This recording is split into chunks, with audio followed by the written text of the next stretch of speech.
The Adventures of Sam Spade, Detective. Brought to you transcribed by Wild Root Cream Oil Hair Tonic, the non-alcoholic hair tonic that contains lanolin. Wild Root Cream Oil. Again and again, the choice of men and women and children, too.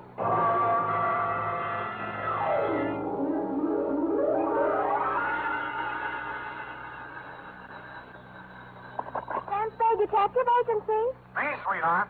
Any calls, messages, alarms, or excursions? Just one, Sam. Which? Well, I suppose you might call it an excursion, Sam. He left some literature. Travel agent, eh? Well, a little trip somewhere might be nice. I feel as if I could sleep forever. Oh, Sam. Well, I'm not going yet. Oh, Sam, you mustn't talk like that. I've been sitting here reading this booklet, and it says it's later than we think. It can't be. My watch says 3 minutes to 9. Now, there you see, it is later than we think.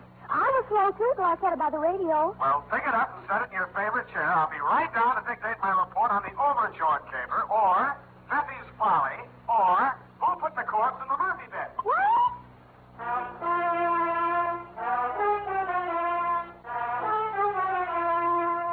Dashiell Hammett, America's leading detective fiction writer and creator of Sam Spade, the hard-boiled private eye, and William Spear, radio's outstanding producer-director of mystery and crime drama, join their talents to make your hair stand on end with the adventures of Sam Spade. Presented by the makers of Wild Root Cream Oil for the hair. Ah, June, the month of vacations for all the family. Here's hoping you've planned yourself a good one, and that you'll remember to take along plenty of Wild Root Cream Oil Hair Tonic. In spite of heat and winds, Wild Root Cream Oil grooms your hair neatly and naturally, relieves annoying dryness, removes loose, ugly dandruff. Ask for it in a big, economical family-size bottle and handy tube that's easy to pack in your suitcase. Be sure to ask for it by name. Wild Root Cream Oil Hair Tonic. Again and again, the choice of men and women and children, too. And now, with Howard Duff starring as Spade, Wild Root brings to the air the greatest private detective of them all in the adventures of Sam Spade.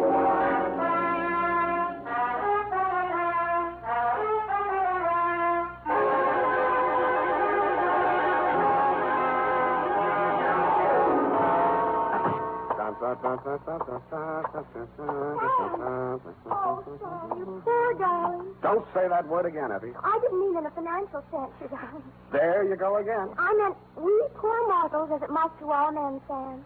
We're all clay-footed, after all, merely leaving footprints in the sands of time. You need a vacation, Eff. Maybe you better take that excursion. Oh, no. Now, don't act like that. I'll hardly miss you. Oh, Sam. Now, come on. Let's see those travel folders. Where are they? Oh, Here we are. Plan now for that long, long journey. Our carefree layaway plan relieves the burdens of those left behind. Well, nice of them to think of me. Luxurious accommodations. Funny-looking stateroom. Why does that bunk have a lid on it? Let's see. Probably explains here somewhere. Our special nylon-tufted, couch-type model with chrome-plated magnesium handles and lightweight alloy liner has been called by many satisfied customers the pallbearer's friend.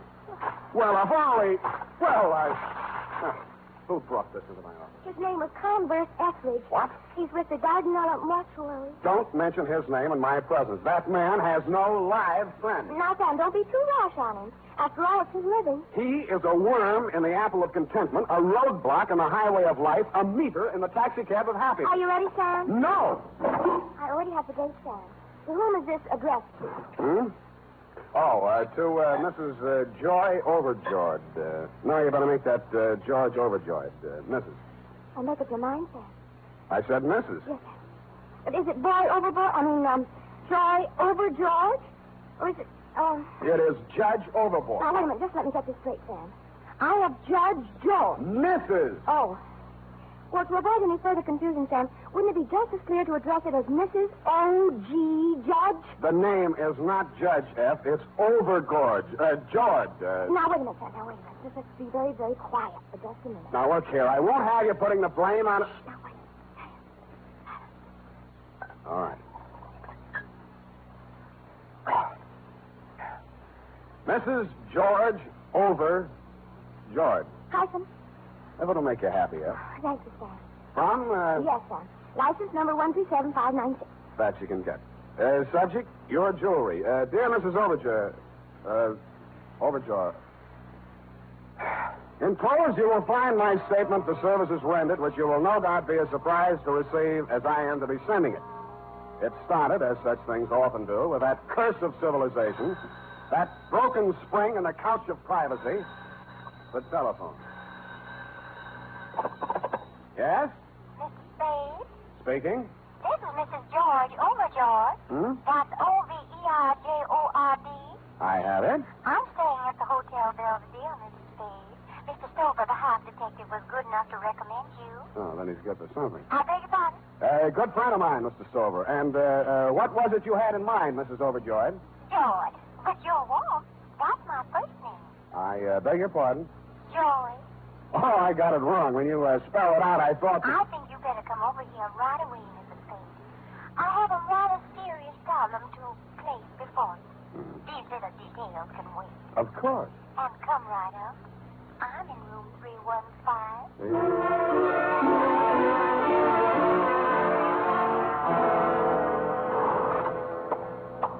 Mysterious women with strange sounding names.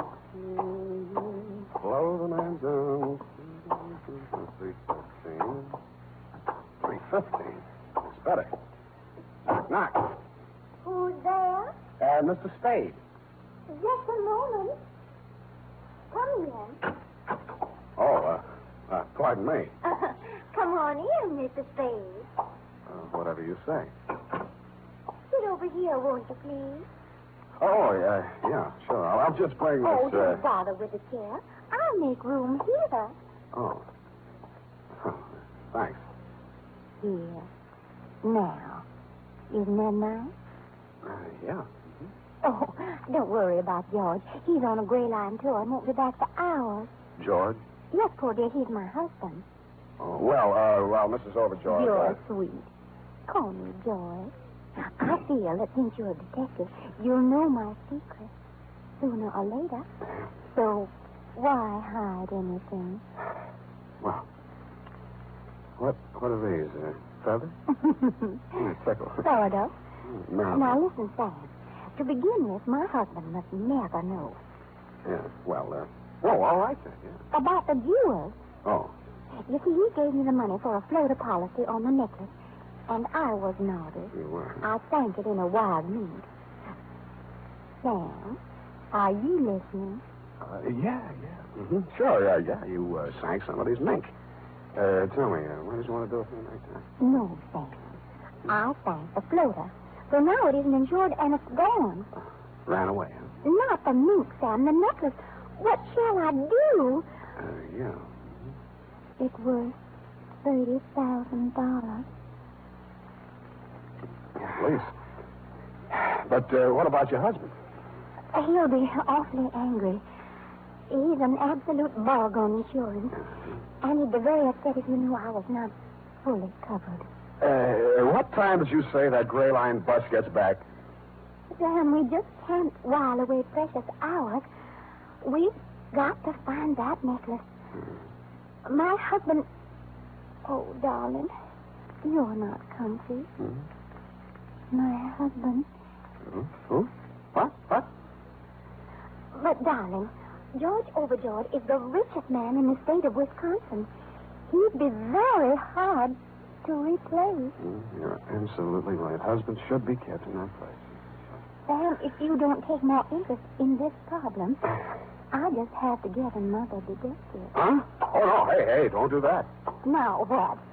What are you looking for? The telephone. I want to check those gray line bus schedules.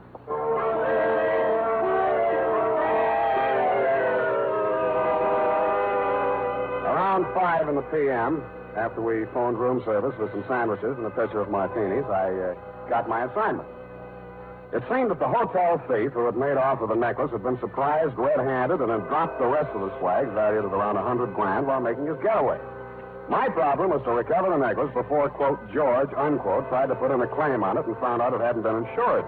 I agreed that it might be smart to put the rest of the jewels in the hotel safe under my name. This I did. About then, somebody breathed down my neck and said, Hello, darling. Hello. I froze. A second ticked by before I even had courage to turn around and face him. It couldn't be, but it was Pfeffy Valeriu Eminescu, A con merchant so slick that he finally swindled most of his competitors out of business and even succeeded in selling himself in the oldest con game of them all, the Spanish prisoner game. The last time I had locked horns with him, yellow diamonds were turning white faster than the hair of the policeman he was suing for false arrest.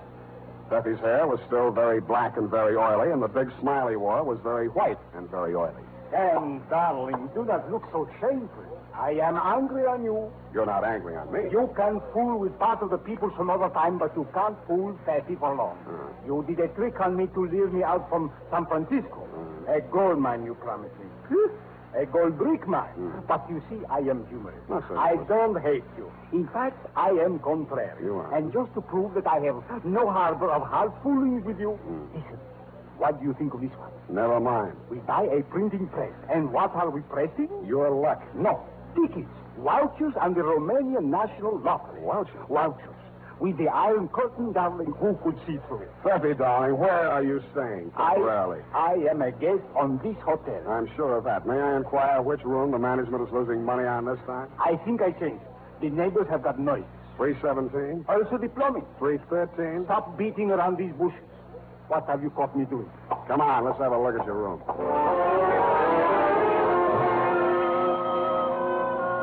On the way upstairs to his room, Pepe gave me a rundown on the noises in the room adjoining his, 315.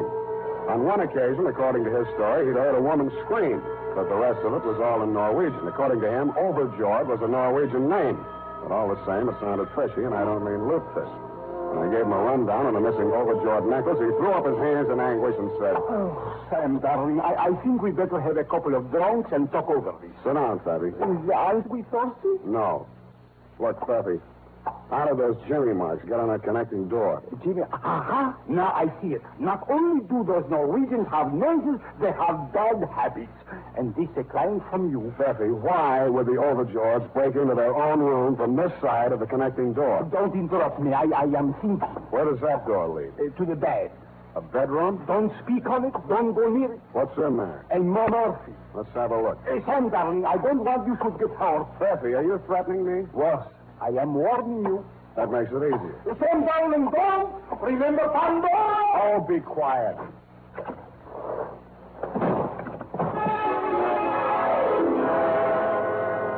And that, Mrs. Overjord, is when if I had to live over, I wouldn't have taken the case for all the fish in Norway. The Murphy bed that flew out at me as I opened the door was occupied. The occupant was wearing a dark blue suit, a conservative tie, a small white chrysanthemum in his lapel, and a peaceful expression on his face. He had a very healthy color for a dead man.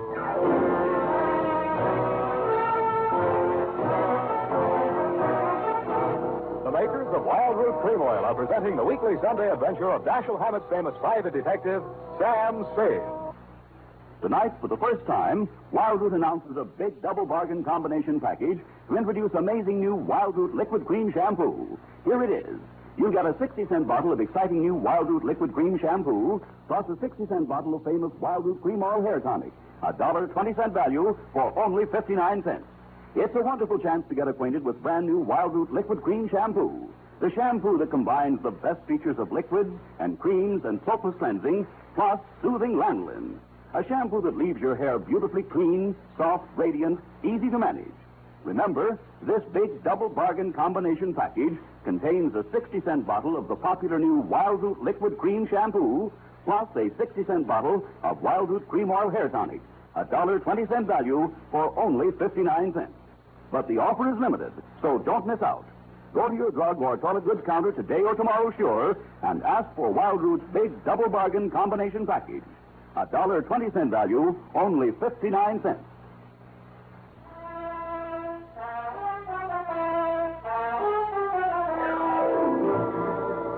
And now, back to the overjord caper, or the corpse in the Murphy bed. Tonight's adventure with Sam Spade.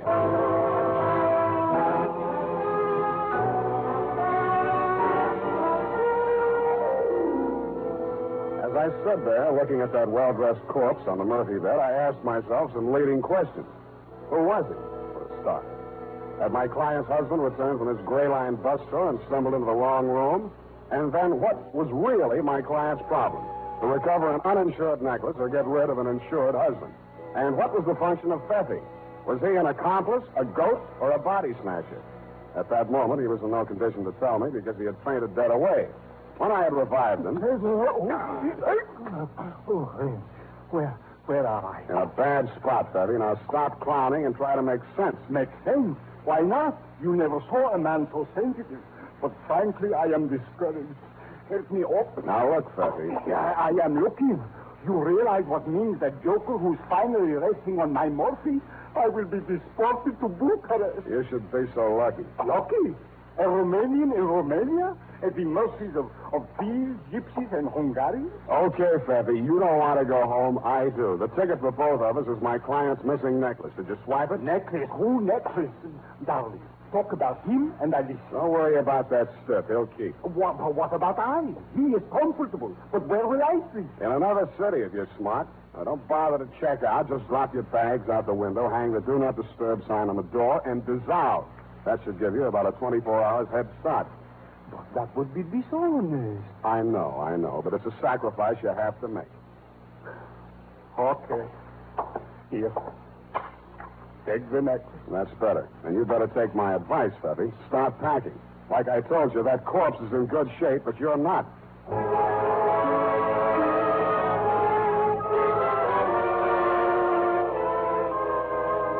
There was nobody home in room 315, so I glass-keyed my way in and had a look around. I turned up only items that were worth anything. A pair of passports issued respectively to one George Overjord and one Joy Overjord. Also, item and insurance policy with inventory attached on the Overjord jewels. What made that interesting was the fact that the necklace, which my client had told me was uninsured, was there in the inventory. After that, I wasn't at all surprised at what I found in the closet. Okay. Take it easy. I'll get you loose just as quick as I can. Here, I'll get these gags out first. Yeah. Yoy, are you all right? Yeah, yours. There you are. Here. Let me help you up. Oh, my back. 4 hours in that place. Those villains. Who did this to you? You don't know. They jumped on us when we are coming home backwards. What? Yoy, look at the time. Our boat sails in an hour. If we don't hurry, we will miss it. Yeah, I can catch. You go now, young man. Thank you. Yeah, goodbye. Well, just a minute. I want to get a few things straight. You are Mr. and Mrs. Overjord? Yeah. But we don't worry. Insurance will take care of all. Goodbye. I'm sorry if I'm annoying you, but I'm just not quite ready to leave. Now, if what you had in mind was picking up a little ready cash from the insurance company, I'm afraid I'll accept your caper. Boris? Again? In other words, I'm a detective, and I have your jewels. Yeah? Aren't you here? Yeah, that is good. Just leave them on the table. Yeah, good. Well, it's not quite as good as all that. Before I can hand them over to you, I've got to clear a few things up between you and my client and another guy with a dead man in his room.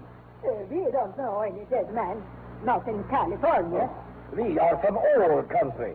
Wisconsin. Oh, well, that's different. Is that everything yours? Yeah, yours. Call the bell. Don't be in such a hurry. Well, why not? The ship don't rain. Now, look, this will only take a few seconds. I'll have to make a report on this, you see. So I have to know exactly how it happened. Now, you say you just come into that room. Now, you must have been standing about here, Mr. Overjord? Not so close to the closet. Well, that's near enough. Now, you just stay where you are. Will you, step over this way, Mrs. Overjord? Oh, yeah. Hurry, please. Mm-hmm. Just a little to the left. There. There.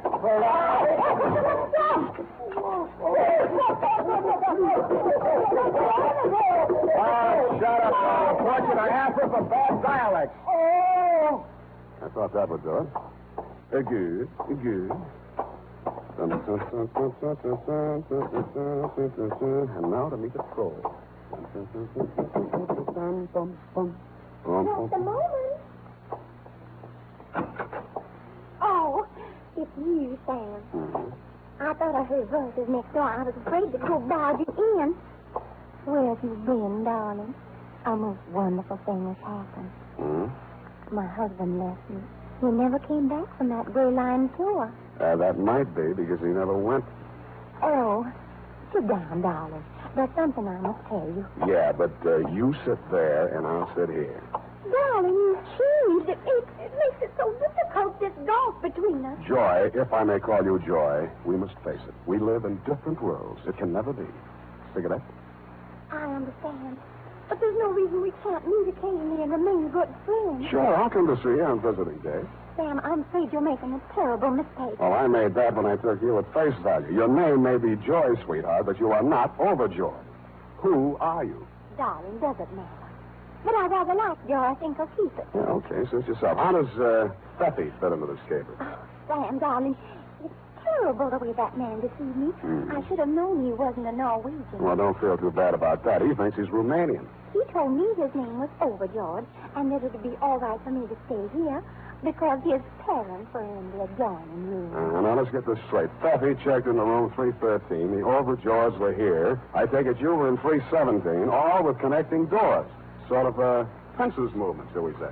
Well, I thought it rather strange that I never met them, especially after Faith brought me the jewels and said they were a present from his mother for my trousseau. Oh, now, wait. Before you go any further, Angel, how are you going to get out of that corner without getting paint on your little feet? Well, he finally told me everything. And that I was as deep in it as he was. That's why I called you. Why? I was panic-stricken. I had to get out from under. And, baby, look at you now. Well, Sam, you will have to admit that I could have done worse. Unless I misjudged you. We do have a jewel. Yeah, that part of it's all right, but what about that corpse? Oh, that was in case Steffi got rid of that necklace before he was caught with it. The police would have something else to hold him on so you and I could get out of the country with the jewel. How'd you get him up here? Piggyback? The bellboy helped me. I told him it was my husband that he was stiff. Yeah, how stiff can you get? You don't believe me? Nope. Oh, I love you. Stop that. All right. Go ahead. Talk to me. Why don't you hit me with your fist? You're a big, strong man. I'm only a woman. What have you got to lose? Look, all I want to know is who put that corpse in the Murphy bed. How dare you? How dare you make love to me and then insult me and push me around like an old shoe? Oh, I did not. I don't have to put up with it. And I'm not going to. I'm going back to Feffy. He's a crook, but he loves me. I hate you. Hate you. Hey, my ear. You're choking me? I am not. I can't breathe.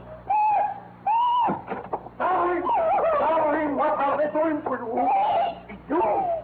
You deduce this poor girl to her condition? I guess so. I don't know how. Sam, darling, we are no longer friends. Our relations are short, nil and void. But you, my love, I forgive you. Come away with me. We will start life anew with a better scheme. But, Percy, dear, aren't you forgetting something? The jewel? That old man and that old woman lied to us. They are not overjoyed. They are crooks and robbers. Percy, no. I think he's right. But how did you... I found them in there and untied them. Instead of phoning the police, they started packing. So you see, darling, we couldn't take the jewels anywhere. But why not? The M&S2 motto inscribed on our family crest. Honor among thieves, except for gypsies and Hungarians. But, Percy, dear, I tried to steal them from you. That was another horse car, my darling. Between you and I is a technical difference. This is known as a double cross. That is expected from a woman. But from you, Sam, darling, I am a gust. I am a darling. You have behaved without charm. I don't hate you, but it is all I can do to forgive you. Come, my lord. Now, wait a minute. For what? You have the jewels. You can prove nothing. There's still that corpse. Sam, darling, come, I show you.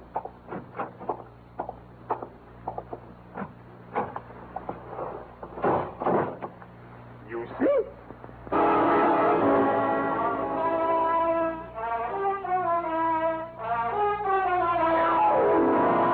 I didn't. All I saw was a well-made Murphy bed. The well-dressed corpse was gone. When I turned around, so were Feffy and Joy. Period. End of report. Next week, Swedish dialect. But, Sam... Yes, Eddie? Oh, I hardly know where to start. Oh, P.S. I have turned you jewels over to the robbery detail of the San Francisco police, together with Sven and Martha Lagerson, who was still in the closet when the police arrived. But, Sam, don't you... Oh, yes, add this. The Lagersons told the cops here that they had worked as household servants in your home in Wisconsin and had hit on their bright idea of making off with your jewels while you were away on a month-long canoe trip through the Chain Lakes, which gave them ample time to make their getaway. They switched passport pictures and used your name to justify their possession of the jewels in case they were questioned.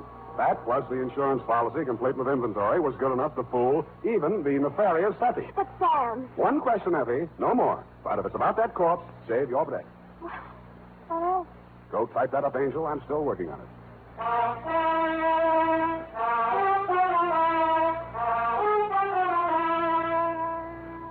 And now, listen to this. Don't delay. Get your Wild Root Cream Oil now, the nation's leading hair tonic with Wild Root's big bargain combination package. For a limited time, you can get a 60-cent bottle of Wild Root Cream Oil hair tonic, plus a 60-cent bottle of Wild Root's sensational new liquid cream shampoo, $1.20 value, both for only 59 cents. Get it today for the whole family.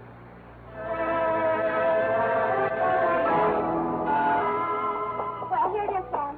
Did you get any place? Well, there's a couple of fingers left in there. Will you join me? Oh, thank you. No, I meant a different kind of stiff. Oh, the one in the Murphy bed. Well, I'm expecting a break on that any day now. Well, you have a wall-type bed in your apartment, Sam.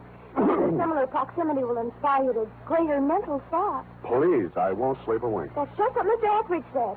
But I told him you were busy on this big jewel robbery. What was his problem? The man from Mercury, you know. That vulture. He is a razor blade in the parachute pack of optimism. He is a sandbar in the river Styx. Well, as I said, Sam, it's his living. But I promised to give you the message. It seems he has to find this woman. Now, she did a very strange thing. Yeah. I mean, she came into the Dardanelle mortuary and said her name was O'Rourke. And her husband was there and that his parents had arrived from Ireland right when he dropped dead. And the Irish relatives were mad because she sent him out for embalming before they could have a wake. And she wanted to know if Mr. Etheridge could sneak him into the hotel before they found out. Why didn't you tell me this before? Well, Sam, I didn't want to clutter up your mind when you were busy on a big jewel caper. And besides, he learned that she was a practical joker and got his body... Sam. Yes, Ed. Sam, could it... the one in the Murphy bed, I mean. Is it the short arm of coincidence, Sam? Yeah, probably is. You know, everything that happens in hotels doesn't get in the papers. Hardly a day goes by that some joker doesn't plant an embalmed body in a Murphy bed. If it isn't that, it's frogs or salamanders, or sometimes it used to be crackers when so many of them were on the American plan, you know. Crackers? Oh, good night, Sam. Good night, sweetheart.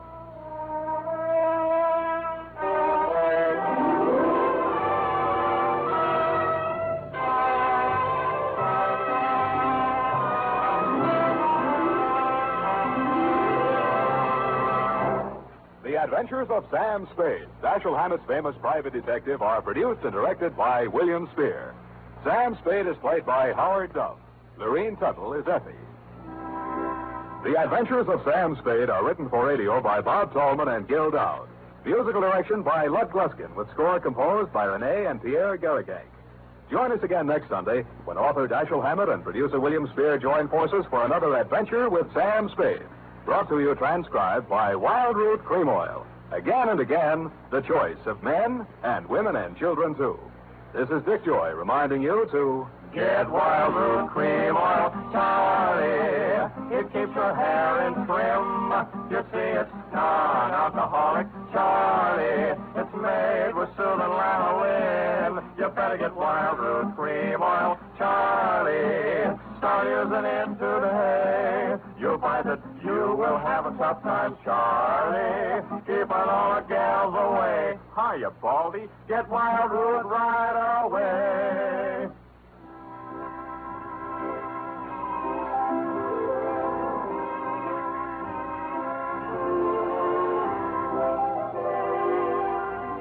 This is CBS, the Columbia Broadcasting System.